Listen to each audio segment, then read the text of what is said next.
Hi guys, Ray here, City Fan TV. I'm joined by Bernard Janine from the Citizen channel. We're here to go through our Premier League preview, and this is the second video we've done. We're up to Burnley, I think now. That's our next team.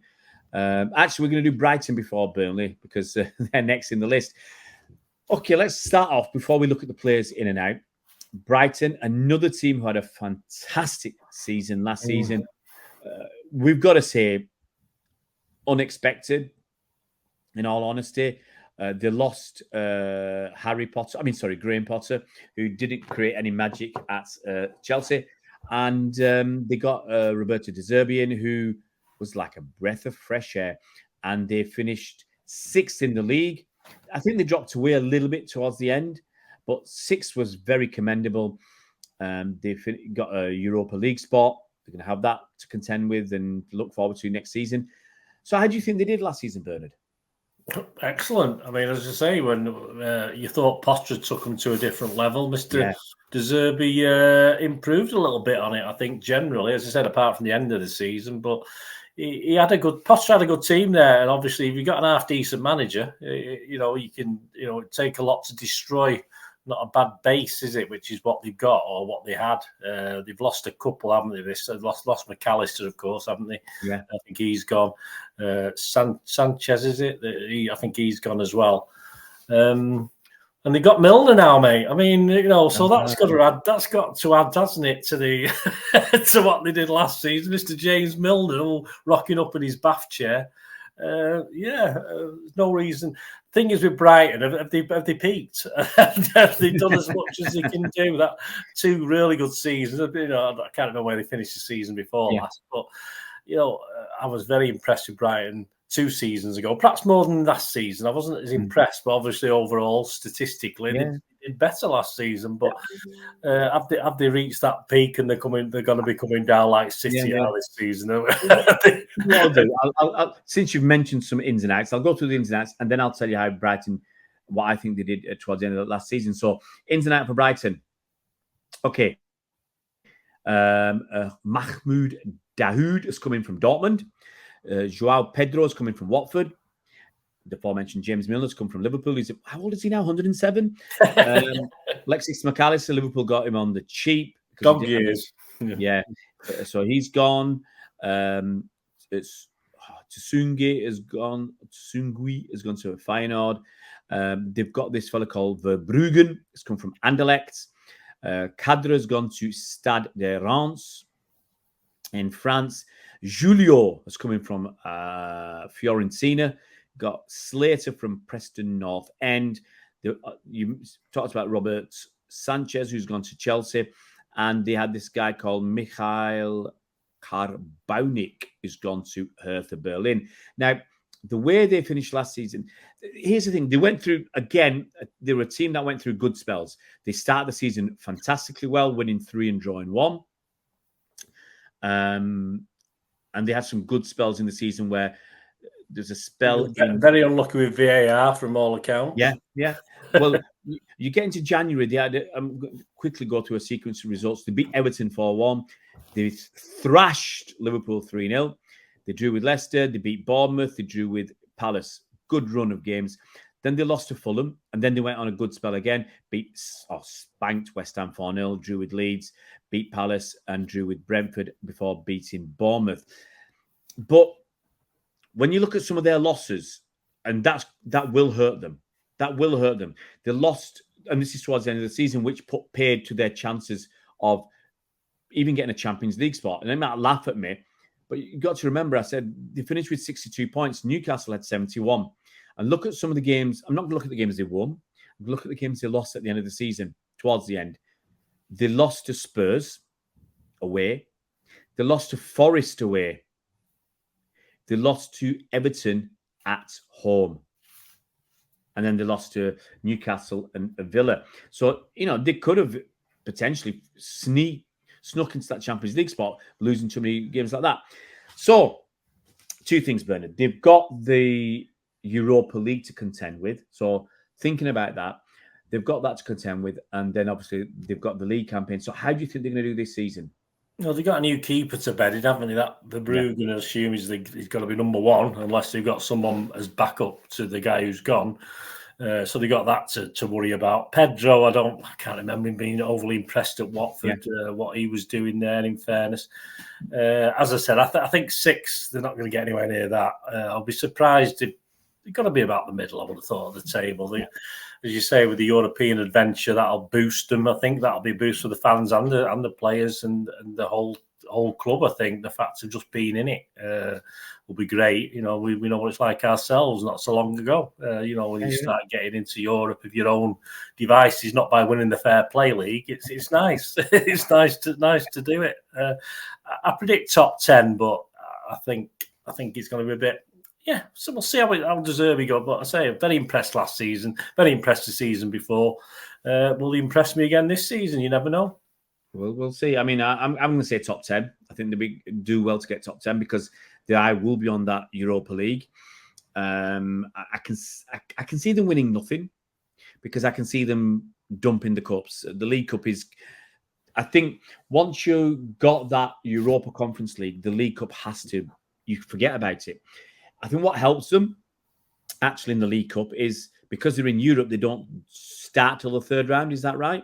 So it might be that you're not interested in it, but you get through the 3rd round with, you might get a couple of lucky draws and suddenly you're in the quarterfinals and suddenly you think, hang on, we're 2 games away from Wembley. So maybe things will change, but I can see them. I think a good season for them would be finishing top 10, get through the group stages of the Europa League, get to the knockout stages. I think that'd be a good season. And it will help. Obviously, we don't know how they're going to finish the season. The summer in terms of transfers. Apparently, Liverpool, who couldn't afford the right money for Romeo Lavia, couldn't get up to 50 million for him with Southampton, have made an inquiry about Moses Caicedo. So, it'll be a big loss, big loss if he goes. Is it Mitoma? Is Mitoma at Brighton as well? Yeah. No, we were linked with him. I mean, I like him as well. So there's still a potential they might lose 1 or 2 key players, and I'm afraid Mr. Milner won't make up for that. No. I mean, look, Liverpool coming with a cap in hand and trying to get cheap deals. How the mighty have fallen. At least Brighton are quite canny out. At least the board and the director know, don't mess about. Yeah. You've got to come in and give a decent amount of money. Yeah. Let's move on. Burnley start with a visit of the champions on Friday night. And I'll start off by, obviously, they won the championship. Let's look at the ins and outs. So they've got this fella called Jordan Bayer from Borussia Mönchengladbach. Ashley Barnes has been released. They've got from West Brom, they've got a fella called Dara O'Shea. From Leyton Orient, they've got Lawrence Vigouroux. From Basel, they've got Zeki Amdouni. I think that's his name, Amdouni. From Man City, they've got James Trafford. We can talk a little bit about him. Nathan Redmond's coming from Besiktas. Then we've got Luca Colliesho from Espanyol.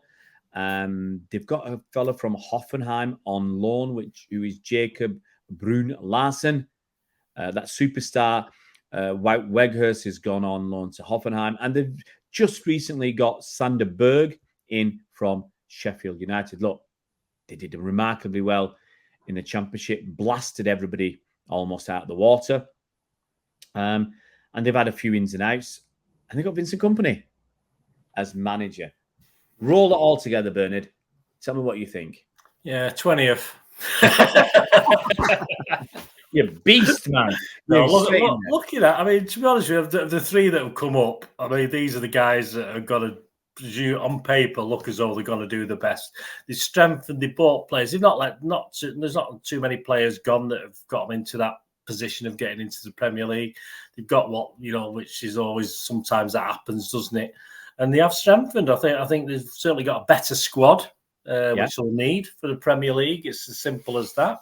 There's no reason why they can't have a tilt at something like the League Cup. I won't say they're going for anything else, but whether Vinny will do that, whether it'll be a matter of surviving over even the League Cup is another matter. But I think they've, based on what they did last season, we stuffed them, of course, so we got a bit. I think they played another Premier League team or two, from what I remember, did okay.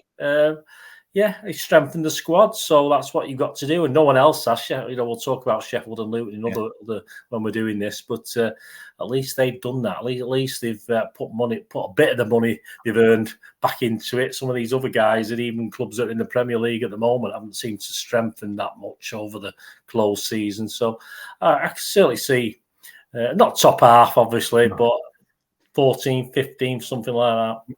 I think that'd be obviously a great season. It's just staying in that Premier League for season back.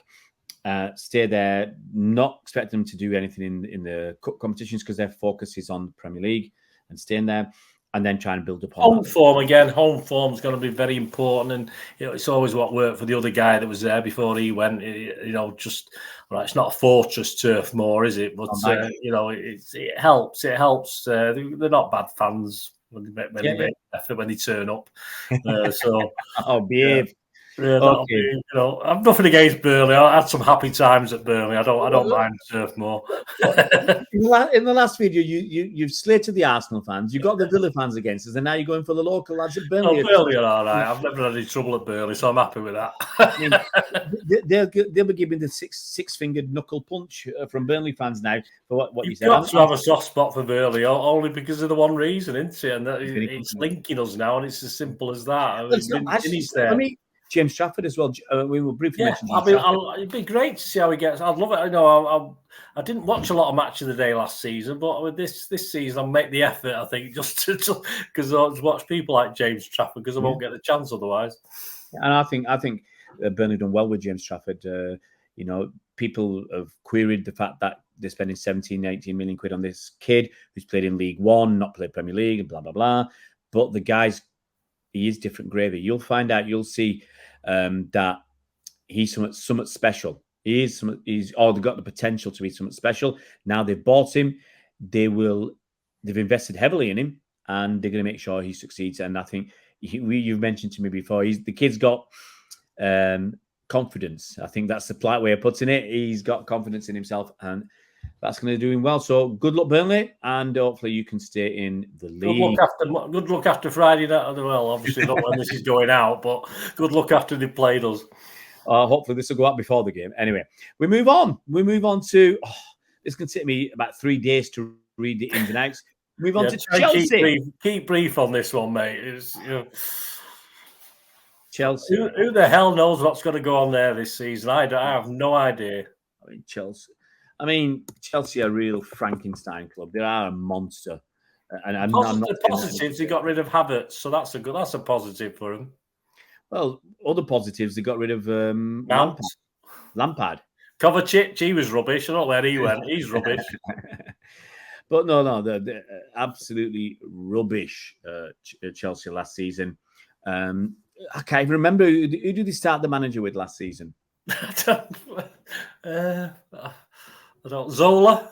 I can't remember. I mean, they've had so many managers. It's just crazy. It'd be interesting to see what Postecoglou can do. Not Postecoglou. What am I losing? I can't pronounce his name. I'll leave that to you. It started with Tuchel last season, didn't they? And they got rid of him because that weren't good enough. They got Harry Potter in. That weren't good enough. I really don't know. Todd Bowley, what he's up to these days, because they are manager. I've got 60 players. You sort them out. Yeah, that's it. They got obviously Pochettino. People talk about him being a winner. Well, he only won something in that one horse league in France, and only just. Big question mark over the manager for me, and a big question mark over how they're doing the business with the transfers in and out. Let's do this. People are going to ask about how. I'm not going to go into the finances, but they're going to ask how can they afford to buy the likes of Christopher Nkunku from Leipzig for about 50 million quid, Kendry Pires from Independiente. They've got in Dujan Richards from Phoenix Academy. They've got in Nicholas Jackson from Villarreal. Looks all right. They've got Alex Matos from Norwich. From Benfica, they've got Diego Moreira. Keep going. There's more. They've got Angelo Gabriel from Santos. From Rennes, they've got Leslie Ugo Chukwu. They've got Axel Desai from Monaco. Robert Sanchez from Brighton. And Pierre-Emerick Aubameyang has gone to Marseille. They've let go of Ethan Ampadu to Leeds. They've let go of Christian Pulisic to AC Milan. They've let go of Baba Rahman to PAOK. Atletico Madrid have taken Cesar Azpilicueta. Man United have paid, what was it, 60, 70 million, 80 million for Mason Mount. Tons and tons of ingoings, outgoings. It's hard to keep up. AC Milan have got Ruben Loftus-Cheek. Arsenal have got Kai Havertz. Edouard Mendy, the old Saudi connection of Al Ahly. Obviously, Kovacic has come to the best club in the world, Man City. Koulibaly has gone to Al Hilal in Saudi Arabia. Timu Bakayoko has been released as a free agent. Dujon Sterling has gone out to Rangers. And N'Golo Kante has gone to Al Ittihad in Saudi Arabia. Well, that's the end of our video, guys. I mean, it's ridiculous. And I'll say it for free. No top four for Chelsea. There. After you, Bernard, your turn. What do you think? I mean, they were crap last season. Are they going to be any better than crap this season? I think Pochettino's going to work a miracle there, in fairness. If he does, all credit to him. I say he'll go up in my estimations. It's just, I don't know. They need stability, and at the moment, well, up to the end of last season, I mean, I think they were relegation form, wasn't it? Obviously, but we know why. I mean, the manager was possibly one of the worst decisions. You know, on top of a decision, worst decision after worst decision after worst decision. That was just another one. And at least Pochettino's a step in the right direction, and full credit for him for taking it on. Although, you know, I think he chickened out. He chickened out. He should have taken it on instead of Frank Lampard. But he didn't want all those L's on his record. I just don't know. I have no idea. I agree with you totally. Pochettino's a coward. He's a coward. Pochettino is a coward, and I think they won't get top four this season. No, I don't. I mean, top half will do, as for me. Yeah. You know, just don't battle against relegation. I can't see that happening. They've got too many talented players. Whether he can get them playing as a team is what he needs to achieve. I can see them finishing 7th or 8th. If they have a good season, they might get into the top 6 because they've got so many good players. You can't have so many good players. And Pochettino won't switch around with them just to give them games. He'll have his squad, he'll have his players, and he'll stick to it. And you know, if he we don't know what the relationship is with the old Bowley girl. Is he Bowley? What's he called? Bowley, is it? Bowley. You know what input he has, but obviously he's just running a disaster at the moment, and it needs sorting out. As far as I don't care, I'm not bothered. Long may it continue, as in what's happening all Old Trafford. The longer the Glazers stay, the better. But he's just making it even worse. One thing before we forget, what do you think about the issues with financial fair play, where they've admitted that under Roman Abramovich, for want of a better word, and you know, they were cooking the books. Yeah, well, we know that, but obviously, didn't know these other teams never came into the equation, did they, when they were doing things like this? And it's only because other organisations are pointing things out that they're actually trying to do so. Even mentioning it now or looking into it, because it's been picked up by UEFA or someone else. Well, you know, it's not. It's like us being picked up by the emails. They're being picked up by other things. We'll give credit to Chelsea, a little bit of credit, not much, that they self-confess that the new regime have said the old regime were doing all these dodgy things. Because if you get caught, if you knew about it and you did nothing, you got a problem. By confessing that this is what the other people did, you are looking for some leniency. Okay? But it's the company cannot escape because it's a company. It's not saying, because it's Roman Abramovich, it's all right. You know, when we get to Spurs, because it's Joe Lewis and he's gone, it's all right. So you've got to, it's the company that continues. So they will look at Chelsea and Chelsea will get battered. Now, it might be that Chelsea, again, are doing all these transfers because they know they're going to fail FFP. And looking at it now, the money they spend, I can't see how, I've not gone into any depth. I just can't see how they're going to get through FFP. So maybe they just say, we're not in Europe. It don't matter. Let's go out there. Let's fail it.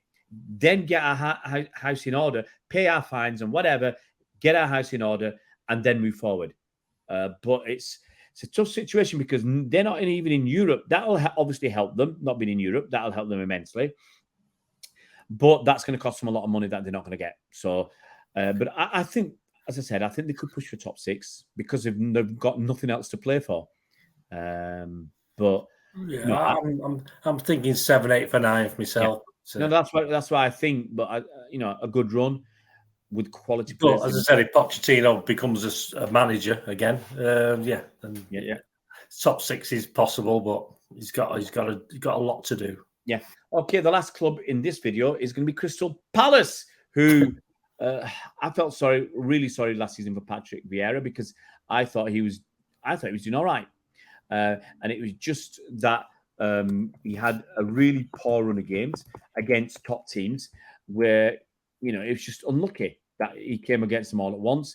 And Roy Hodgson came in and he had easy games. I mean, I'm just going to give you some of the results, okay? Okay, here we go. They lost at home to Fulham in December, Boxing Day, sorry, which is understandable because Fulham were doing quite well.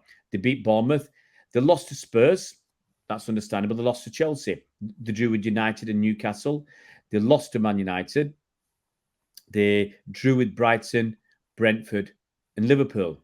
They're all commendable. Then they had a run of 4 defeats. So they lost to Aston Villa, who are doing really well. It was only 1-0. They lost to Manchester City, who are doing really well. Only 1-0. They lost to Brighton, who finished 6th. Only 1-0. They lost to Arsenal 4-1. Now, you could argue they hadn't won for a long time. They hadn't won since 31st of December, and now we're in the match. So they brought Hodgson in. But look at who they played after that. They played Leicester City. Leicester City were relegated. They played Leeds United. Leeds United were relegated. They played Southampton. Southampton were relegated. They beat all of those. They drew with Everton, who deserved to be relegated. They lost to Wolves. After that, then they beat West Ham, who were near the bottom.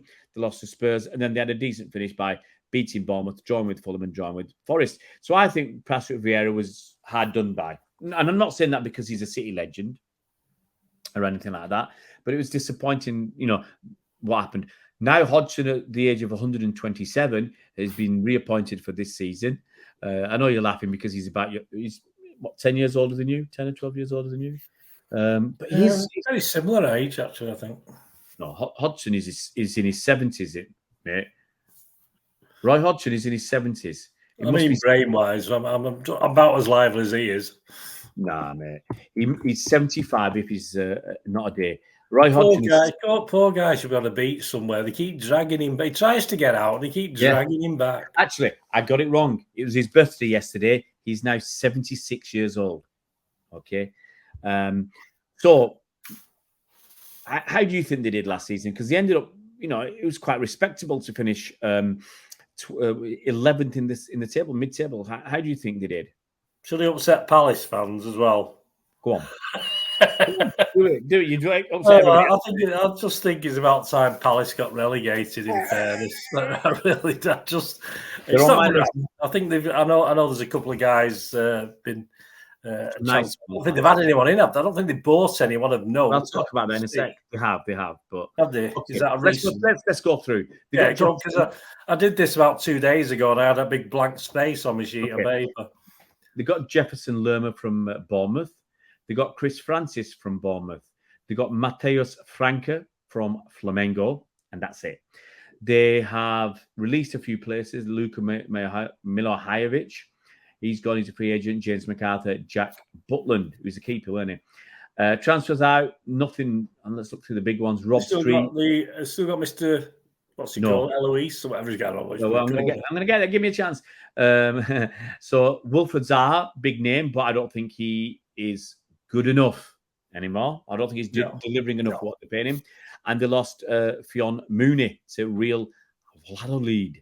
Okay, so as far as I'm concerned, not massive incomings. You got Lerma, Francis, and Franca. It's not enough for me. No, they're not going to do anything special. Are they? They're not going to, they're just going to be Crystal Palace, which is a waste of a team, really, isn't it? At the moment, the way they've been doing the last few seasons. They're just never, apart from the fans enjoying themselves, all credit to them for making the effort.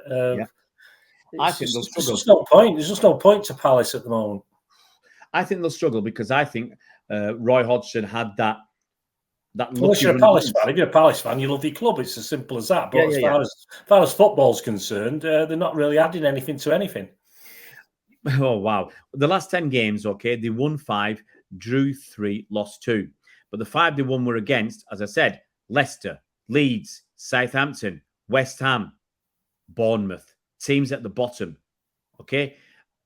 So I can see them struggling more than people give them credit for, because they say, they need a change, and Roy Hodgson isn't a change. I just think, look, if you're going to get rid of Vieira, who's like you, I agree with you. I think they should have given him time. There's no reason to panic at that stage. You give him time, and you never know what could have happened. I mean, give him some of those easy games. And at the moment, Hodgson's not going to do it. Hodgson isn't going to drag him into this new dinosaur.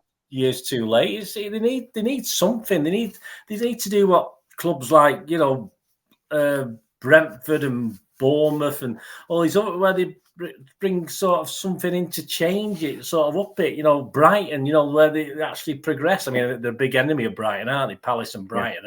Yeah. But Brighton fans must be laughing all the way at the moment, even though there's only like 5 positions between them. The difference between what they want to do is incredible. Yeah. Palace just don't seem to be doing anything, and the fan, for the fans' sake, they need to see some sort of change in how they're doing things, because I think they've got quite a good academy set up and all this sort of thing. I think they get a lot of the youngsters in that area of London. They're quite well respected what they do, but they just on the pitch they don't seem to push anything. They don't seem to want to get anywhere for me, and they need to make a change in how they do things. Yeah, my thoughts. I've got 4 teams. I'm going to pick 3 out of 4 to get relegated, and one of those 4, my bottom 4, are Palace. I can see Hodgson getting the bullet. Depends how they start the season. Depends. I've not looked at their fixtures. If they've got a tough run of fixtures, then. Let's have a quick look, because there's a couple of other things I wanted to say. I mean, I wanted to have a pop, but I can't at some of their ex-chairman, Simon Jordan, because obviously he's not well at the moment. So we wish him all the best. But I think wheeling out the old dinosaur, that is Roy Hodgson, booting out Vieira. I'm still, even though, look, it is because it's Patrick Vieira, but I think he deserved a chance. I think he definitely deserved a chance, and he just didn't get it. And I think it really does depend how they start the season, because Palace needed someone like that. Palace needed someone like a Vieira, someone with just coming into it, learning, hopefully progressing eventually, more long term and short term. And short term thinking with a manager like Vieira was never going to work. Short term thinking is for a manager with experience if he's not doing the business when he comes in. But someone like Vieira needs time. Their first few games they play. I think the first game is crucial. Sheffield United away. It's crucial for both teams, because Palace after that have got Arsenal at home, Brentford away. Okay, they got Wolves at home, they got Aston Villa away, Fulham at home, Man United away, Forest at home, Newcastle away, Spurs at home. That gets you to the end of October. By then, Palace were 11th. They're not going to find 9 teams worse than them in the Premier League this season. No. It's not going to happen. So they're going to struggle. We both agree on that. So I'm not happy that Palace might go down. Don't write to me, Palace fans. Don't send me messages. Well, at least, mate. Think about the. I'm not saying I like what they do, but at least they make the effort. The fans and they deserve a little bit more effort from the board and people like that who are involved in the team itself. That's what they need. Because it must be hard. It's hard, isn't it? I mean, you're there down with the Arsenals and the Chelseas and the Tottenhams. It must be a nightmare. We had to put with United for years, but at least it's only one team. Yeah. They've got all these other guys crowing about how wonderful they are. So I'm not gonna. I've been a bit mean. I'm not. I hope they do all right for the fans. Because they probably deserve it. All right. I think that's end of part 2. And catch part 3, where our next video will start off with the old lady, Everton. The Ramblers.